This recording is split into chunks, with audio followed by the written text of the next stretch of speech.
Well, church, we are rolling through the book of Exodus. Last week we read of the instructions of the Passover meal that explained how that meal commemorates that 10th and final plague that led the Pharaoh ceding to the command of God to let my people go. The lesson for today is the dramatic and powerful telling of the Israelites' crossing of the Red Sea. The hinge pin, decisive moment in the Exodus from Egypt, the story of Israel's salvation, the defining moment of God, who has power over creation and Pharaoh, and over all the powers of this world and the next. Ours is a God who is a strong deliverer, a mighty hand that saves. The power of God that always moves us from where we are to where we ought to be. The power of God always moves us from where we are to where we are to be. Pharaoh and Egypt have, since this fateful event, epitomized the world's powers of slavery, of torture, of destruction.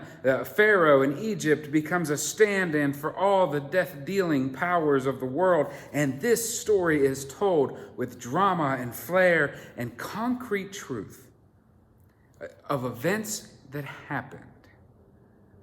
This event, and a million other events in a lifetime when the people cry out and trust in the God who hears them. This God who holds the power to do for us far more than we could ever ask for or dare imagine on our own. And we celebrate that. And we celebrate how God has continued that work in Jesus and in the church. I'd like us to take a moment to take a look at what happened right before this event, this dramatic splitting of the waters of the Red Sea and the Israelites crossing on dry land. What happened right before that event? Perhaps it might give us some instruction and some warning for all of us who stand upon the shoreline of what is and what is yet to be. For the Israelites, after Passover, the journey of freedom has begun. God tells Moses to have the Israelites encamp in this certain location here by the sea and to prepare, for Pharaoh has changed his mind, and the army is coming after them. It's a perilous place to be, on this banks of freedom. For oppression is on our tail, and freedom is still a journey yet to take. And for any of us who have ever had to leave something behind, right? To leave behind an old life, or to walk away from a harmful situation, to escape the situations that keep us down and hold us back in a journey towards something new, something fresh, something life-giving. But it is a fearful place to be. Fear of the unknown, a fear of failure, a fear of walking away from everything that you have ever known before can sometimes cloud our hopes in what is yet to come. Fears of inadequacy, fears of rejection, fears of uncertainty, the fear of change, fear of something bad happening, fear of us perhaps making the wrong decision. That leap of faith into something new, it's not easy, right? Stepping out of the boat and onto the water that Peter so famously portrays for us requires so much faith, so much trust in ourselves, and more importantly, in God. And that fear will hold us back, and it's such a shared human experience, fear. If you Google quotes about fear, you'll find a million motivational speakers have turned many a phrase about it. The Israelites experienced this. Encamped by the sea, And verse 10 says, as Pharaoh drew near, the Israelites looked back, and in great fear they cried out to the Lord. The fear really sets in when we look back. Don't look back. You're not going that way. I saw on a t-shirt once, and I really liked it. Don't look back or you'll trip over what's in front of you. A nice reminder to all of us disciples who claim to follow, right? Our vision is to be on the one who is out in front of us, who is leading us on ahead. Don't look behind you. Trip over right is what is in front of you. The only time, I saw this one too, this quote, the only time you should look back is to see how far you've come. And that's a nice bumper sticker slogan, and I really do like it, for far too often we look back with nostalgic lenses. Right? Nostalgia will hold us back when we focus too much on what used to be, and we forget the vision of what God has given us of what we could become. See, the Israelites, they look back, and in fear they complain to Moses 3 times. Verse 11 says, was it because there was no graves in Egypt that you took us out here to die? As if death was the reason God had taken them to that shore. Man, how quickly we forget that life is what God has in store. They say again, what have you done bringing us out of Egypt? I love how quickly they forgot that they were the ones that said yes to the promise of God, and forget that the journey will always be difficult. How easy it is for us to blame others, right? What have you done? Not what have we done. How easy it is for us to blame others and fail to hold ourselves accountable for our own agency in a situation. But the third complaint to Moses, and I think this one may be the worst. Is this not the very thing we told you when we were in Egypt? Man, I told you soers drive me nuts. You know, those people that are always wanting to say, I told you so. But I think it gets worse. And this is the saddest. When the Israelites say to Moses, we told you to leave us alone so that we could serve the Egyptians. For it's better to serve as slaves in Egypt than to die in the wilderness. It's almost like a twisted sort of Stockholm syndrome, where the struggle for freedom combats this false sense of loving our oppression. So blind to the limits placed upon us by all that we've ever known, we begin to love it even more than the limitless life that is promised to us by the limitless one. And that promise before us is just on the other side of the sea of our fear. At least, Israel is complaining to Moses, but at least Israel has found its voice, right? This is the first time that there's a dialogue from Israel, and at first glance, their fears, they seem to be justified, right? They're just reading the room. It's kind of how they're putting it to Moses. They're outmanned, they're outgunned, they're outflanked. God has put them in this encampment by the sea, and there are really only 2 options. They've got to turn around and fight Pharaoh's army, or they better start swimming in the Red Sea. Or so it would seem, anyways. But let me say this first. If we look at this encampment location, we can say that God has put them there in this most precarious of position, caught between rock and hard place, or more to the point, between army and water. Now, they could have gone around, right? It would have been a much easier route for sure, but they would have come across the Philistines. If you go back and read Exodus chapter 13, verse 17, we learn that God chose not to go that easier route by way of the Philistines, for if they had gone that route, they surely would have turned back. And they surely would have chosen slavery over freedom. How sad it is when fear leads us to choose slavery over freedom. But instead of putting them in that position to turn back and choose slavery, as they are known to do, God puts them in a different point. God puts them in this point of no return. Hear this. If you've ever felt like you've got nowhere else to go, caught between rock and hard place, where you've got nothing else to do but look up and nowhere else to go but forward, then perhaps you are right where God intends you to be, on the shoreline of what was and the promise of what will be.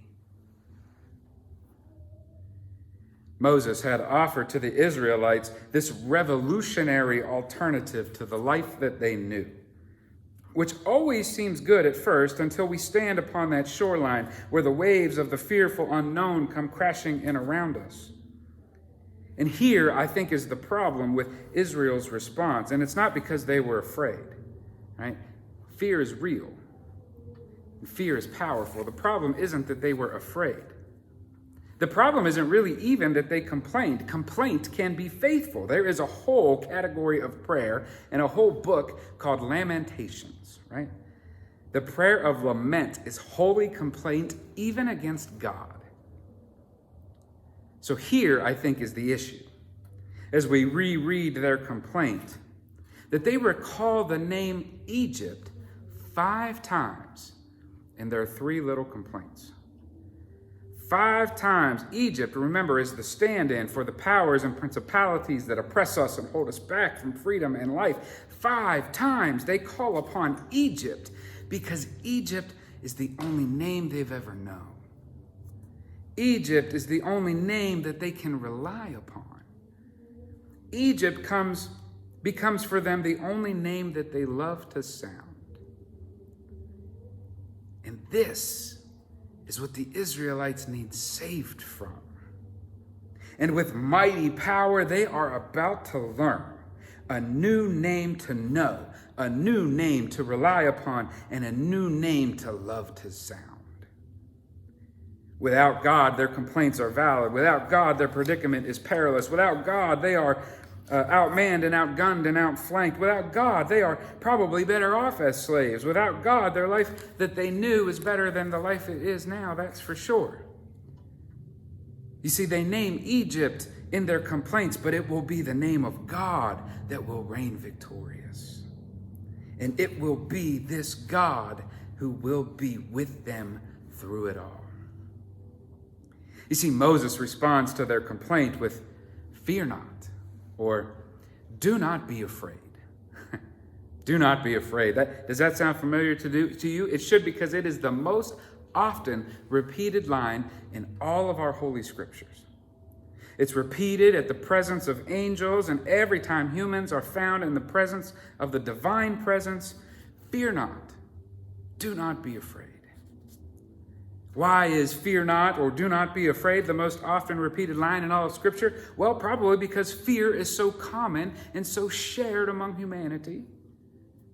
Probably because we are often found in the midst of divine presence, because the one who in flesh's promise himself says to us at the end of Matthew's gospel that I am with you always, even to the end of the age. And God declares to the Israelites in their fear, move forward. Move on, get going, get on the journey. And as bold and audacious as that may sound, facing the sea of fear, do not fear, is needed to be heard again and again and again. Because we are always moving forward. Backwards is never an option. And standing still is stagnant, and that leads to death. You see, Moses refuses to accept the despairing picture of reality that the Israelites have portrayed, for it only included Egypt and themselves. And with that reality, there is no hope, but Moses rejects that reality that is a severe distortion of the true reality that is before them and us. because it excludes Yahweh as the main actor in this journey towards freedom. It excludes Yahweh as the one who holds the power to set them free and to save them. And the reality is, for you and for me, we read in Matthew 19:26, with humans alone, it's impossible. But with God, all things are possible. We can cross the sea of fear, the sea of anxiety, the sea of unknown, and we can walk across safely on dry land.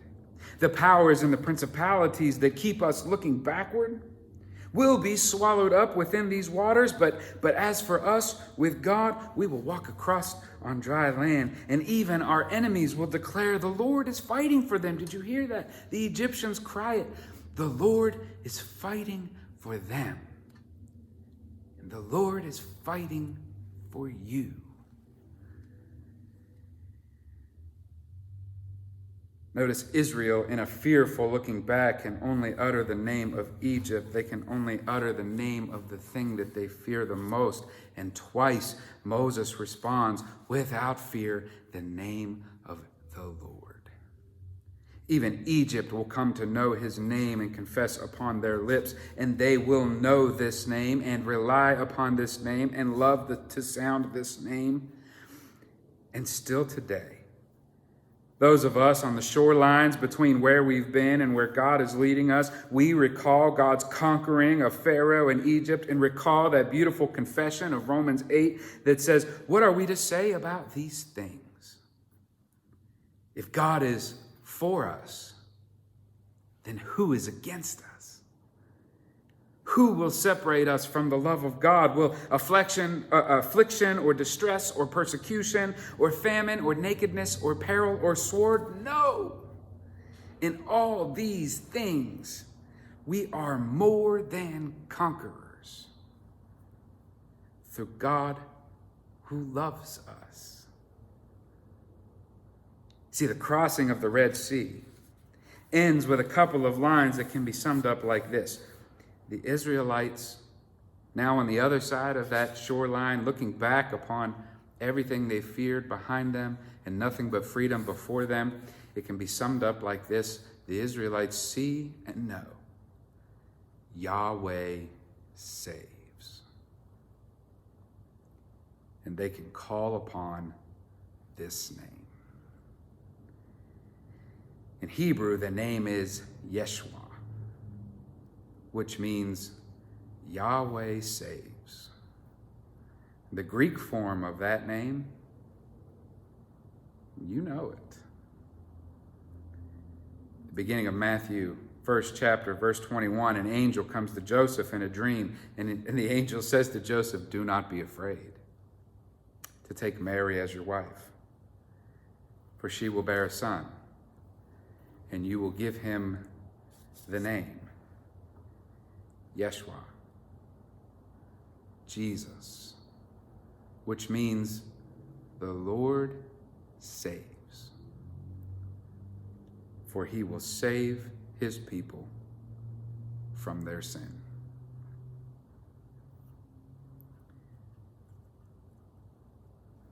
And one day, we will stand on that distant shore, and we will see and we will know, and we will never look back. So from now on, for you and I, and for the church, God says, get moving.